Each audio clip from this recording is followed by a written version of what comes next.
got a lot of good information for folks today. Eric's done a terrific job here, folks, of putting together, I think, one of the best webinars that you could sit in on because, and we had a record registration for this one, Eric. I still see people showing up.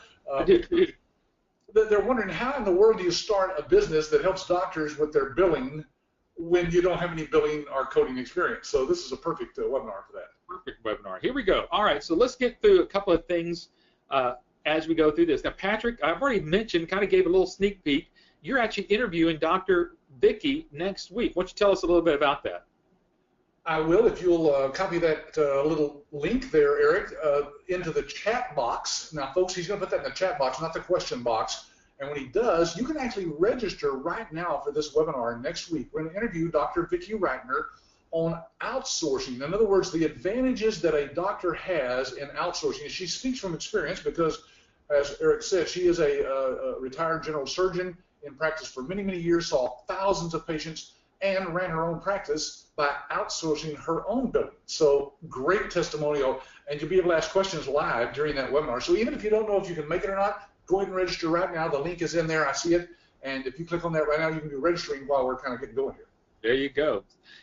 All right, and also for those that are attending, not only are you going to get that ebook, so remember, get with the person that brought you to the webinar today, but also in our handouts, you'll see, because we're really going to be utilizing a lot on the GoToWebinar today. We're pushing it to the limit, as you'll see.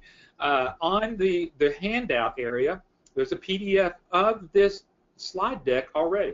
So if you'd like to go ahead and click on that, you can follow along, print it out if you'd like to, write down some notes. But also, we want to hear from you. I mean, folks, if I were in your shoes, I'd be asking every single question that I could ask. So put your question there. Now, we only have a limited time. We can only go for an hour. So if we can't get to your questions, be sure that we're going to pass that on to the person that you're working with here at American Business Systems. So please ask your questions. So take full advantage of the webinar today. Patrick, okay, here we go. How do we start this business in healthcare with no billing and coding experience? You know, to me, that is a mystery.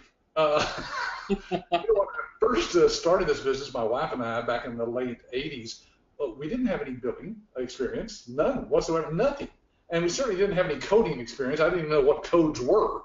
So as we get to this webinar today, guys, you're going to see that I would say, Eric, what would you say? The people that come through our training, 95% of them, maybe 98% of them don't have any background in the medical billing or training and coding.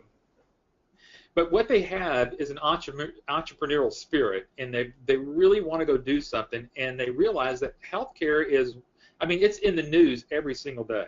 Patrick, why don't you talk about real quickly, because I know this may be one of those lingering questions, and I'll go ahead and ask it. How will the new healthcare bill or not new healthcare bill affect medical billing?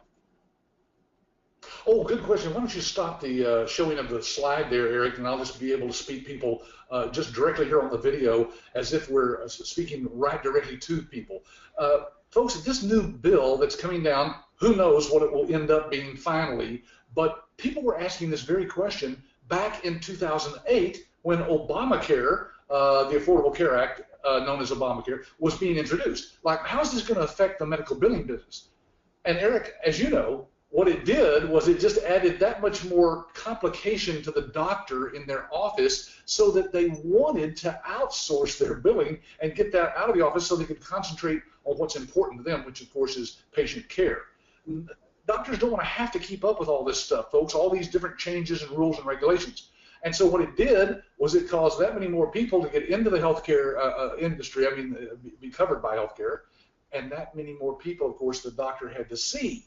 So instead of focusing his staff on seeing, you know, all the paperwork and dealing with all that, now they could see more patients. So this new one that's coming along, now, I'm not getting political here, but I will tell you that I've already heard that they are going to keep many, many aspects of Obamacare in this new bill. That's what the government is saying right now, which means that, folks, it's not going to change that much.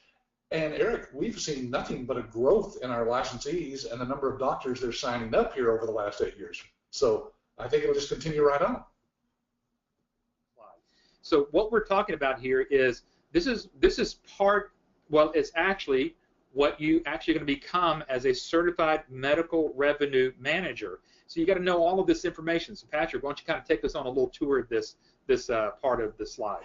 Okay, Tim says yes, all looks good. German says yes, I hear it. Okay, good, great, thanks, folks. Okay, good. Thank you, guys. Well, what this is illustrating here, folks, is that you basically are not just a medical biller. Think of it this way. There's a lot of different things that happen inside the doctor's office relating to their revenue, right? And it starts, of course, with the claims preparation that you see up in the top there. So basically, you have to be on top of not just the preparation of the claims, but the claims submission, of course, and then the claims management, all the things you see listed in the little bullet points there, and even the reporting on the back end that the system basically provides for you. But the point is that all of this tells the doctor whether or not you're collecting what they should be collecting. Maybe most doctors are collecting maybe 60, 70% of what they actually bill. Well, you can get that up to 98% because our rejection rate on claims is less than 2% now, isn't it? Absolutely, it certainly is. Now, let's talk about the difference between a medical coder and a medical biller, because a lot of people, whenever they start to ask questions with us, Patrick, here, they said, well, am I going to be certified as a medical coder, or am I going to be certified as a medical biller? You're really not going to be certified as either one, but let's kind of talk what a medical coder does. This person takes the actual doctor's notes. So when we go to the doctor, you know, the doctor's writing all the information down, telling us that we've got high blood pressure or whatever, and it's just in a note form. And then that doctor will actually give it to a coder, and her job or his job could be looking up the codes specifically from that note. Now, a medical biller takes what the coder has given and then puts it in a system to be able to do that. So we're going to teach you not only how to do the coding, because our system is going to do the coding, as you're going to see here, for the doctor. The doctor is going to be able to give it to you to do the medical billing, and we're actually going to end up certifying as a certified medical revenue manager. So that's the difference between a coder and a biller. Hopefully that answered at least one question about what the difference is between the two. Yeah, sometimes in a doctor's office, they hire a part-time high school girl even to do the actual medical billing because that's just data entry, right? But the coder has probably had some training. Maybe they've gone to a college course or taken some course online to learn what all those codes are. And we'll talk about those codes more in detail. You'll see what we're talking about. So Patrick, why don't you tell us about the certification? This is something that we've just implemented in the last few years. So let's talk about the certification from the Medical Revenue Management Association of America. Yeah, this organization basically issues this certificate at the end of the live training workshop to every one of our licensees who's been through the workshop. There's no test at the end or anything like that because the certification is that you've gone through our training, and if you have, then you know enough to be able to start doing the medical revenue management for a doctor's office. Now, that doesn't end there. There's lots to learn, and we have lots. Eric, we probably have more hours online training than we do in that live workshop because it's only about 40-hour week. So you will continue learning many different topics as you go through our training. But once you do, of course, complete that week's training here, you are certified and you're ready to go out and provide that service to any doctor. Not just the medical billing. Remember, you're going to manage their whole revenue cycle. Yes, that's it. Now, here's the good part, though, Patrick. As a certified medical revenue manager, you can hire billers and coders. That's what we have illustrated here. Yeah, and you'll find, as we talk about a little bit later in this webinar, we actually have certified medical coders on staff ready to work for you and the doctor if you need that kind of help. But as you're going to see, hard to believe, Eric, once we try to explain this to people, they can't believe it until they see the demo that we'll talk about later. But once you see the demo of our system, folks, you'll realize that 68,000 codes are built into our system and kept up to date on a regular basis by our certified medical coders. But yes, as you grow, you may get to the point where you've got a handful of doctors and you're not wanting to do any more data entry. You can't. You don't have many hours in the day. So we're going to show you how to find people in your community that you can hire on a contract basis to do that data entry work for you. And then, of course, there's also coders in your area that would love to work on a contract basis when you need them, too. So we'll show you how to do it. Absolutely. Matter of fact, I don't know if you got that today, Patrick. I sent you a new email today showing that they're adding another 10,000 type of different codes now. No, I did not see that. Wow. So Yeah. are these more diagnostic codes, procedure codes? Yes. More codes are coming out. So the good thing about it, for those that are on the call today, those are all going to be in our system, and those are all going to be selected, again, as you're going to see here, by the doctor. Patrick, you and I came across this just a while back from a group called Black Book Rankings. And they've come up with some new things, but the information that is here, these are staggering statistics. It is. I mean, 89% of all physician practices agree that their billing and collection systems need upgrading. Now, folks, the great thing is that they don't have to do anything. They don't have to buy any new software and install it and put it on their computers at their office. If they hire you to do the billing, you have the system. You have the latest technologically advanced cloud-based system that's out there that can give them all that they need, not only in the medical billing arena, but in the electronic health records arena as well.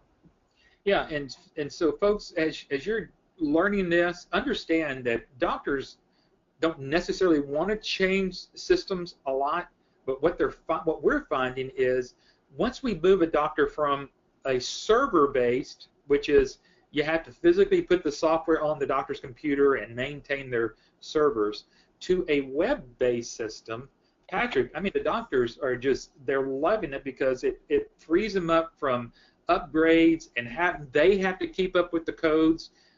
So it does really, really put us in the future. It takes a level of liability away from the doctor as well, folks, and you, by the way. Hey, there is software out there that you could buy and put on your computer to do medical billing. But now, where do all the records reside? On your hard disk, in your computer. And that's very dangerous and open to all kinds of HIPAA rules and regulation, broken rules. Absolutely. All right, so folks, if there's a screenshot that you want to take this one. It is not your responsibility as a biller or a certified medical revenue manager to provide the codes for the doctor. It is the doctor's responsibility to provide the medical codes to the billing company. It is, Patrick, it's what they have to do. I mean, they're the only ones that have seen the patient and know exactly what's wrong with the patient. There's the diagnosis code, right? And they're the only ones that know what they actually literally did to the patient to help the patient get well. That's the procedure codes. And folks, those two codes, the diagnosis and procedure, that's all you need to know, is that the doctor is the one that's responsible for that. Now, Eric, I did an interview here recently with one of our licensees, Beverly Ryder, and she gave us a little good testimonial here that I thought I would just play a little clip from the interview that I did with her. And let's see if that comes across okay for everybody. It's only about a minute and a half or so long. And when it gets through, I'm going to see if everybody can see it, because this is kind of a new thing here in GoToWebinar. But let's see if you can play that clip now for everybody.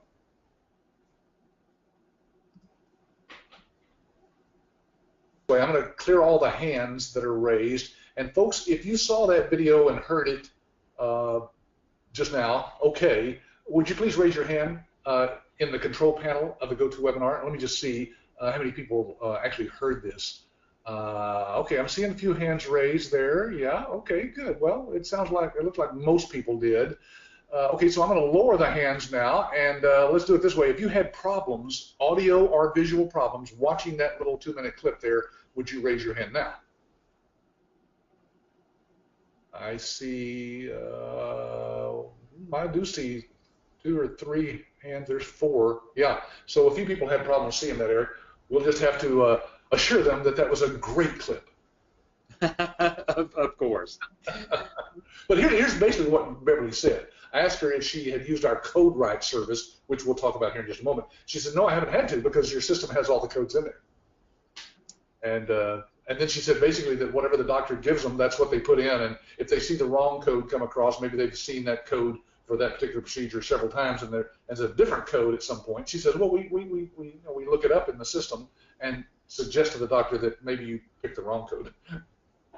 All right, so we're gonna keep going on here, and we're gonna dive into what is medical coding. So and again, remember, we're trying to just, we're pulling back the curtains on this, so to say, so that you understand what we're talking about here, and really take the fear away from what you're going to be doing in this business opportunity. So basically, medical coding is nothing more than turning the words of the doctors into numbers so that the insurance companies will know what and how to pay the physicians. So that's basically it. So it's going to include two types of codes. So again, if you're taking notes or if you downloaded that handout that we have, you'll see it there, that there's a diagnosis code, and Patrick's already alluded to that.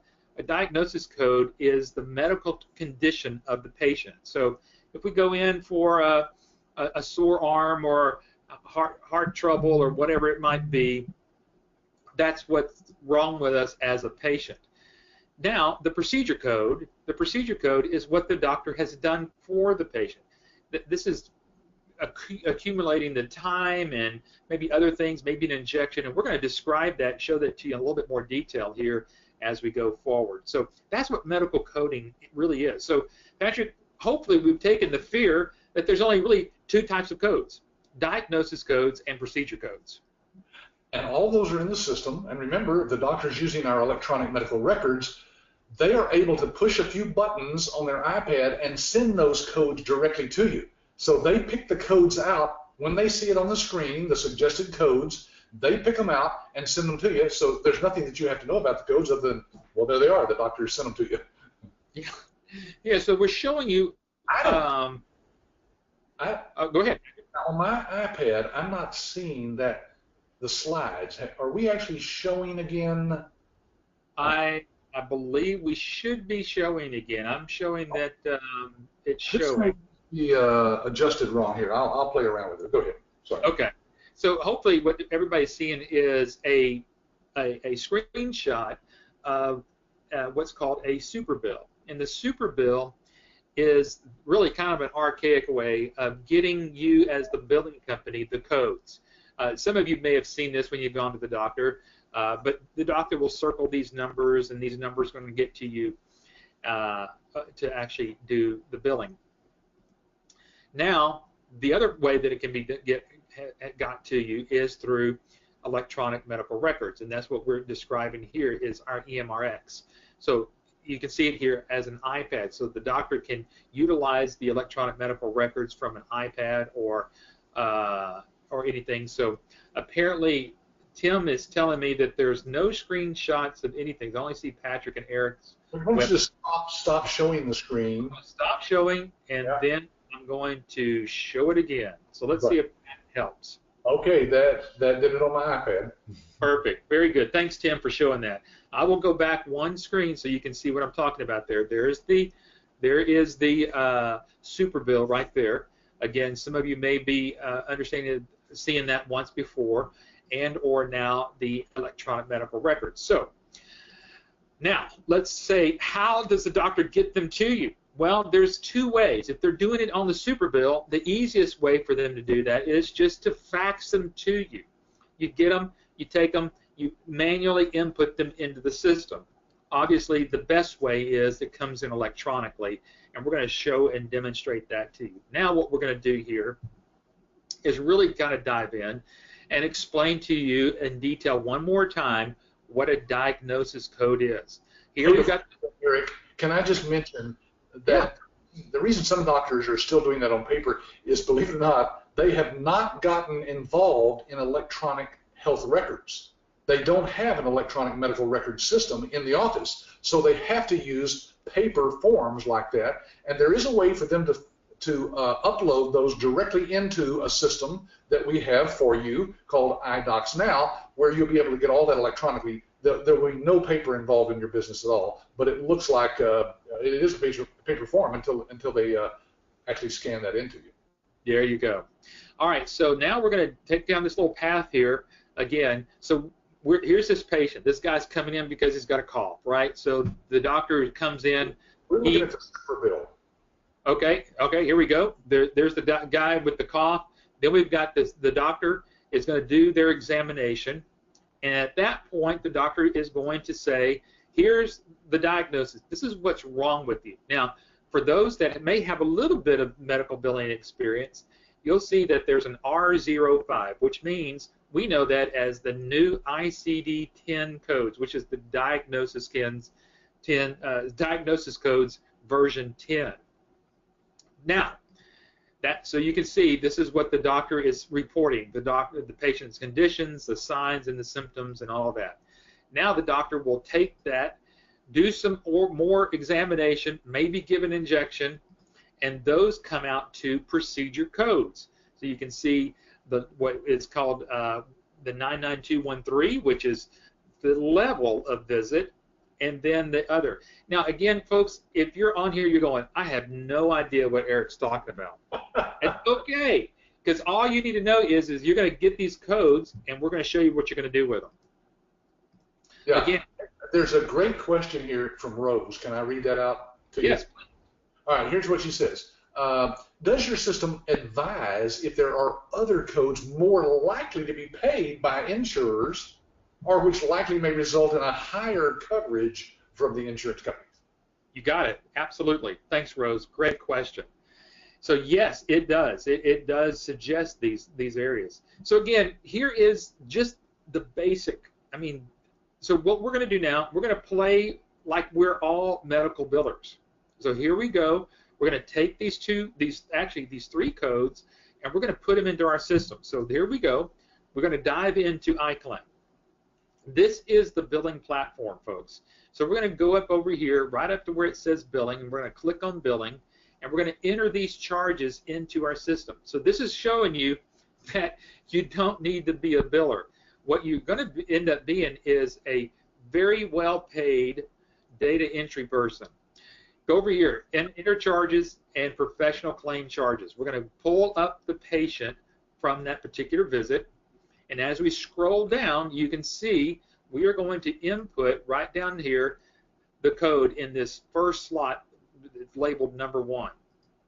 There we go. We just put in R05. And see, whenever I just type that in there, it automatically tells me from a billing side, I can see now what the doctor just put that code in. All I needed was just the code. Now, that's all the diagnosis. I'm going to come down in here, and this is where I'm going to place those procedure codes. You can see right here in the middle, there's codes. But first of all, I've got to put the date of when the patient saw the doctor. That's called the date of service. So we'll put those in there. Then you see that we put in that 99213, and then that injection. But look over to the right where it says fee. Our fees, Patrick, are all in our system already. You don't even, as a biller, you don't even have to guess how much to charge for that for the doctor, because that's already built into the system as well. So we put all of that in there, and then we would finally scroll down to the last part of it and click on Create Claim. And folks, at that point, you've just created a claim. Yeah. Now, let me just point out that what we were just showing you, of course, were screenshots of our system. Because doing the webinar like this, sometimes it's hard to coordinate that with a live system. But if you want to see a demo of this system live, connected to the internet, you can ask the person who sent you the email to this webinar, and they will give you that one-on-one demonstration of the system and answer all your questions. You got it. We would love to be able to do that. Patrick, I know you like to talk about this. This really is an award-winning type of software. So I'm going to flip through some of these slides that we got coming up. Let's talk about iClaim and EMRX and really why it's really the leader out there. Yeah, so the iClaim, of course, is what you'll be using on your end from your computer to actually send the claims and work with the claims revenue cycle. The EMRX is used by the doctor in their office. And as you illustrate here on the next screen, I think, Eric, it can be used on any kind of computer, of course, Windows, Macintosh, even on an iPad or any other type of tablet computer or any smartphone. The doctor can literally see anything he needs inside the system from the golf course with his iPhone. And like Eric said, it's an award-winning system that includes not just the iClaim and EMRX, but a clearinghouse that's built in. That's the claim scrubber that submits all this to the insurance companies. That's built into our system, folks. We don't send it to an outside clearinghouse. That is ours, and that's why our rejection rate is less than 2%. And we also have a patient portal that will blow your mind when you see it. the most unbelievable patient portal I've ever portaled into. Well, what makes that great is Patrick, is the new technology. New technology is always coming out, and some people may have already heard about telemedicine. And between our EMRX and the patient portal, folks, we already have telemedicine built into our system. So you don't have to go outside and get another third-party software to put in the doctor's office to do telemedicine. Matter of fact, even today, I saw on a news report about how more and more doctors, even here in the state of Texas, where we live, are actually going to seeing their patients not in the office, but online. This is incredible. Literally, within our system, folks, in that patient portal, you can make an appointment to see the doctor virtually and see it just like you're seeing me and Eric here. You're on one side and the doctor's on the other side, and you're just talking.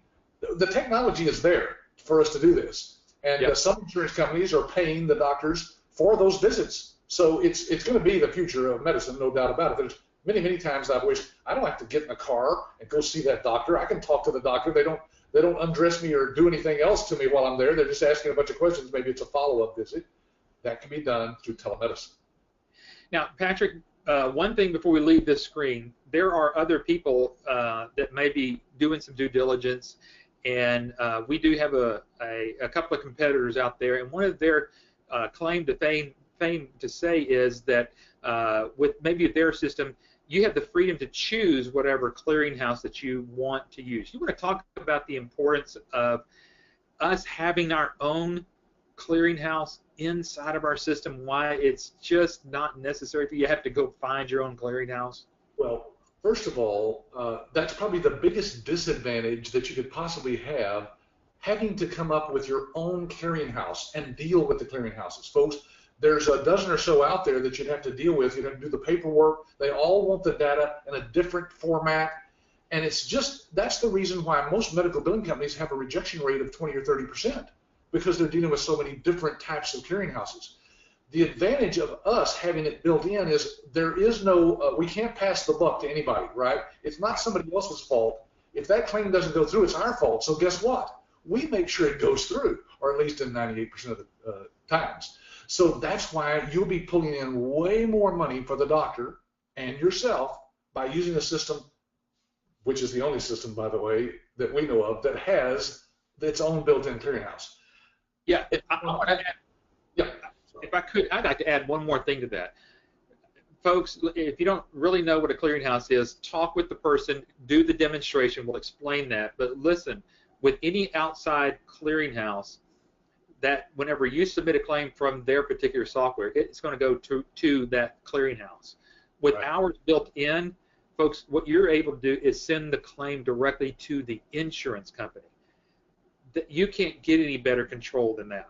Well, and it gets the doctor paid a lot quicker. We've gotten doctors paid in as little as from Monday to Friday they get paid. On average, it's closer to maybe 2 business weeks. But the point is, that's a lot faster than most clearinghouses can get that thing. They scrub it, they get it back to you. If there's errors, then you have to resubmit it, and then it finally goes over to the insurance company. It's sometimes 45 days before the doctor gets the money. Right. We wanted to kind of show you, we mentioned that it's an award-winning software, so this is kind of a few of the awards, some approvals, obviously a lot going on here. You can even see here it meets all the requirements for the clearinghouses, anything that needs to go on with that. So, folks, you can take a screenshot of this, folks, or you can just download the handout that's over in the handout section. That's all these slides, and just have them there in your hand. And if you see something here that you recognize from the very beginning, look, there's Black Book. Black Book is a totally separate, independent company. They rated this software the #1 EHR for osteopathic medicine and OBGYN doctors. Yeah. So it is a highly rated. Folks, also, we've got all these different services, as Patrick had mentioned, iDocs Now, Audit Guard, CodeWrite. We're going to kind of dive into a few of these because there may be some times where you're going to have to get into the depths of coding. But again, not you. You're a certified medical revenue manager. We have the services here that you can get some coding done. Patrick, you mentioned earlier that we have our own coders, and that is through CodeWrite. Yeah, so basically what this flyer here is telling you and the doctor, if you want to use the service, of course, is that CodeWrite is a powerful web-based application that opens it a huge market for you, because as a licensee now you can offer coding and the support services to the doctors in your area, and yet you're not having to do the coding. As Eric said, we have a whole room full of people that are actually doing this coding for you for a fee, of course. These coders do the specific coding that you need for a fee. You pass that fee on to the doctor, and in many cases you can mark it up and then make money on that code. But the point is, you don't have to do a thing. These trained coders, certified professional coders, know what they're doing. You got it. And look here, folks. One of the things it says right here, this bullet point number 2 says stop underbilling. Now let's talk about that real quickly, and we're going to explain that to you. Here is somebody that's talking that knows what to do about coding. Physicians Practice Options states there, we work with hundreds of physician practices each year, and probably 80% of all the doctors with whom we work under code. Well, we can take care of that through CodeWrite. And then it says about 15% over code and only about 5% code accurately. Now, so let me explain what that means just basically, folks. Undercoding means that the doctor had a choice maybe of 5 different codes, and they picked the lowest one because maybe they were afraid of getting audited by Medicare. So they picked the lowest code. They could have picked a higher code, which means they would have gotten paid more money. Yeah, just like this doctor. This doctor thinking, "Oh my, I could have coded that at a different rate." This is inside humor, doctor humor. You wouldn't know this. Yeah. This means unless you knew what a 99214 was, but. But this is again what our coders can handle for you. So there's no problem about you worried about coders. Patrick, I guess the best thing is if a doctor asks one of our ABS licensees, "Do you do coding?" The only answer they have is yes. Hey, and by the way, our flyer that was on like 2 or 3 slides before this, I think, actually showed that one of the things we say on that flyer is that you can help doctors improve their collection rate by up to 30%, their revenue. Yeah. Why? Because they're coding correctly. The reimbursement is correct. It's what it should be, not what the doctor is undercoding. Yeah. Yeah, and then after that, then we've got this part of it, which is called Audit Guard, and Audit Guard even goes even deeper. And I don't see Audit Guard. Oh, no, I do. Yeah, it's all there. It's just maybe a little delay there. As an ABS licensee, you'll be able to use this maybe even get past the gatekeeper, because here's the problem. Doctors are under the microscope for Medicare because of the audits, but it's not just Medicare. It is all the other insurance companies.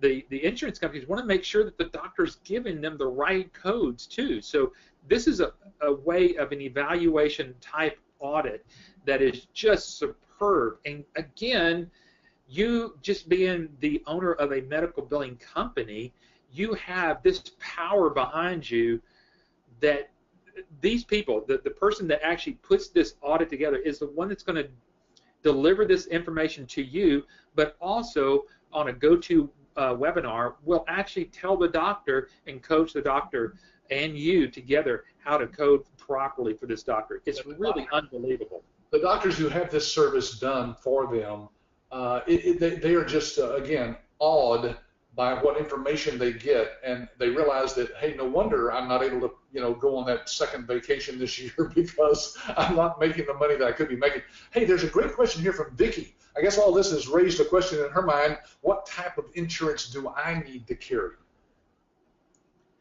Well, Vicki, why don't you kind of help us? Are you asking specifically if you need to, as a medical billing company, need to carry any type of insurance, or do we in our system carry all the insurance companies there? I think it means what liability do I have? Why don't you answer that one here real quickly, Patrick, and we'll just make sure that's what we're. Yep, she just said liability. That's the question you're asking. All right. So, folks, here's the interesting part about this business. If you think about it, if you were hired to sit in a doctor's office and actually do the medical billing, what kind of insurance would you have to have? Look, aren't you doing what the doctor is telling you to do? Well, that's exactly how your contract reads with the doctor. You are putting in the data that the doctor's office gives to you. So there's no liability on your part. You are doing exactly what you're told to do. Now, if you start being creative and coming up with your own codes, then you could be in trouble there. There is a liability insurance out there for this type of business and others that put in data for people called a error and omissions. Thank you. Errors and omissions, which means if you make an error or you omit something, then you're covered. Very inexpensive. I don't know of any of our licensees that have that. Do you, Eric? Maybe some do. I think a few may do, but most of them don't. But obviously, you can certainly check that out. Well, here's the bottom line is that we kind of start wrapping up here. We've got a few more minutes left of the webinar. Hopefully, we've been able to lead you on the path that try to take the scare factor out of medical coding and what all the codes do. But simply put, folks, when you become a part of American Business Systems, you are truly become a part of the nation's largest network of medical revenue managers that is powered by American Business Systems. Patrick, I don't think there's ever been a time where one of our licensees have come to back to us here at support to say, do we do this, Patrick? Do we do coding? Do we do credentialing? Do we do this? Where we haven't said, we will either yes, we do it, or we will make sure you have that tool. Well, Eric, we have that doctor's toolbox, we call it, physician's toolbox, that we add in other services. So, folks, there's just about nothing that the doctor could ask you, could you do for him or her, that you couldn't say, yes, I can, because we have that in our toolbox. Other providers, other contractors who can provide that service for you. Now, the great thing is that you do start your own business. You name your own business. But look, you tie yourself in with us as the nation's largest network, and look at all the marketing materials, for example, that you have. It looks like you're a franchise, right? That everything is coordinated, made by the same company. It is. All of our brochures, our flyers, our postcards that you're seeing here, that's all designed to make you look like you are a franchise. Every one of the services looks like a franchise type thing. And the neat thing is, folks, that we've come up with all these services to offer you, and you only have to offer the ones that you want to. You don't have to offer any of these if you don't want to. Well, you got to offer at least one of them, right? You're not in business. But these are just for you to open the doors for you, to add extra revenue for you and the doctor, and solve problems that the doctors have. Great.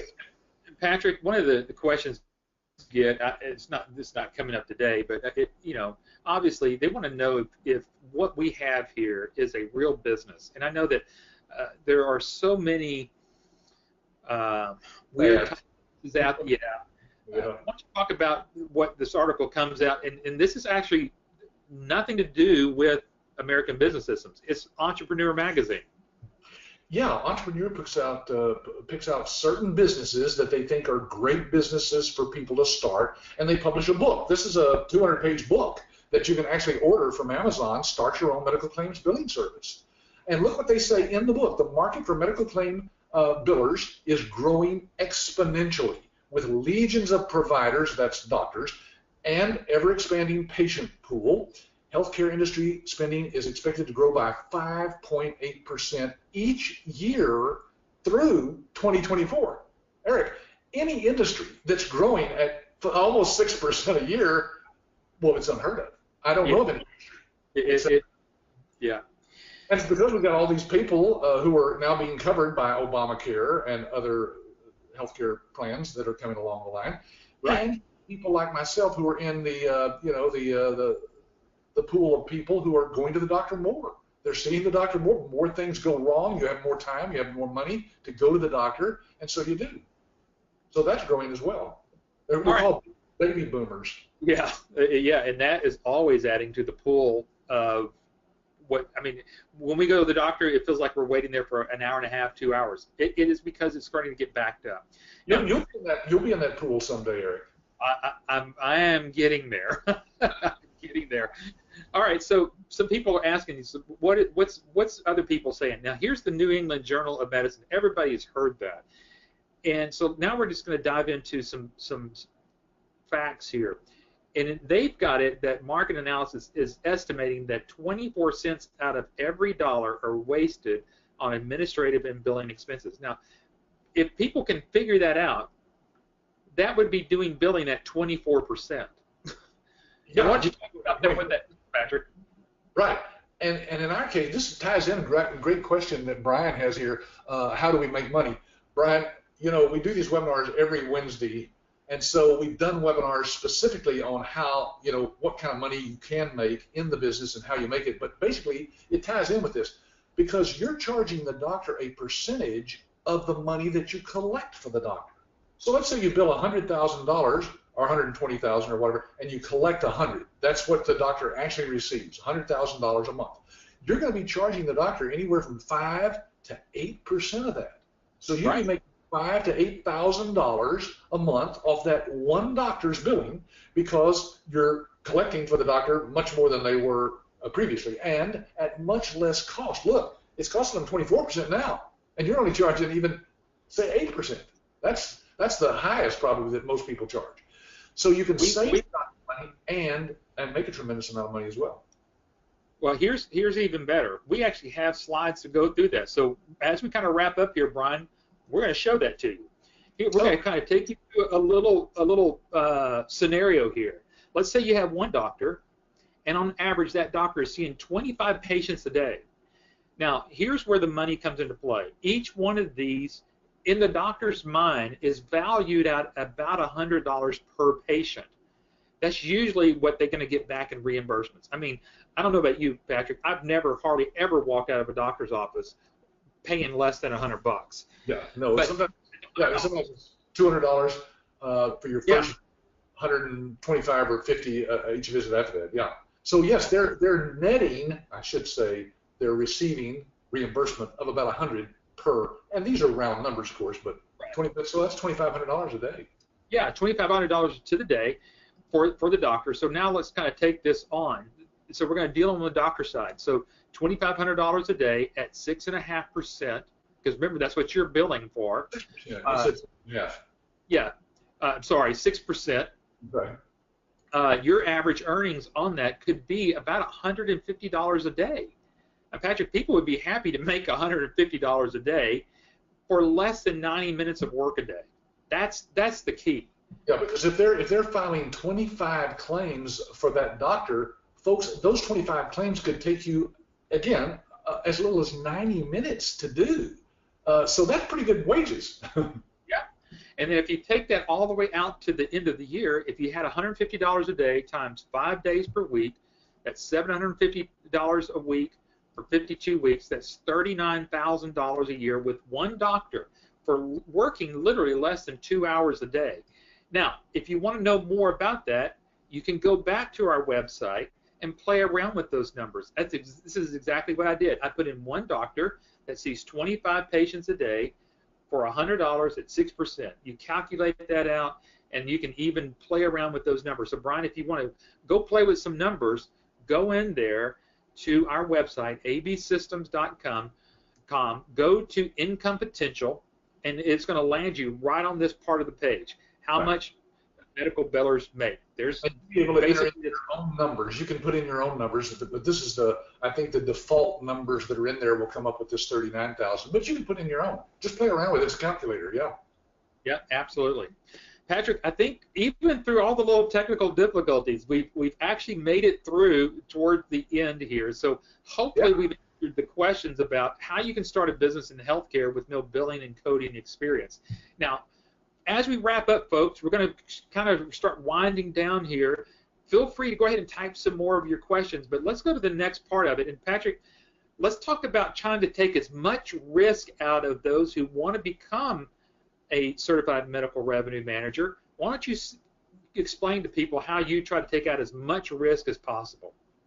Yeah, you know, not many companies that offer a business opportunity or franchise have a 100% money-back guarantee. So when I came up with this, my staff thought I was nuts because basically I said, look, if what we say is true and people come through our training and they see that it's true and understand it and wrap their brain around it in that week's training, why not just say, look, at the end of the week, if for any reason or no reason at all, you don't think this business is right for you. Now that's opening it up to anything, right, Eric? They could I don't like the way Eric looks, you know? He's got a Texas accent that I just don't enjoy. That's a good reason to say, I want my money back.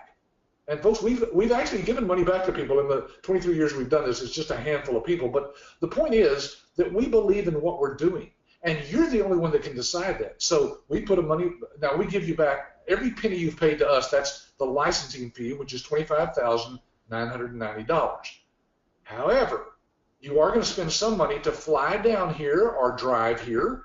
And then, of course, to stay at the hotel. It's going to run you about $700 with tax for those 5 nights. That's a very little amount of money to risk to see if this is what we say it is. So that's why we tell you part of your due diligence should just be to go ahead, invest, do the money transfer, and fill out the paperwork.